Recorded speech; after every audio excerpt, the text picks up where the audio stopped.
And one thing that people can do is they can ask the guest before the interview starts, what would make this the best interview you've ever done? Or what would make you so happy you did this in 6 months?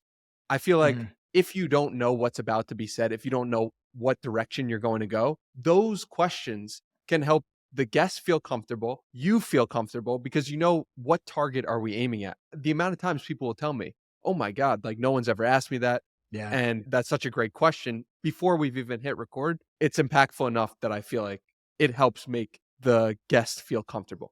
The second thing is if you want to ask interesting questions or get unexpected answers, why don't you keep a list of questions that could generate those answers or make those questions happen? So I have a list in my phone that I update whenever I find an interesting Mhm. question or something that people ask. But a few of them that people could think about or that Mhm. could help them is if a researcher was observing you at 12 to 18, would they have noticed anything unusual? That's from Sean Puri. Another question from Tyler Cowan is like, what is a source of beauty or potential beauty that you would like to have more of or you're planning to have more of soon? From Patrick O'Shaughnessy, what's the kindest thing anyone's ever done for you? I have questions like that that I'm just like, huh, I've never thought about the world that way.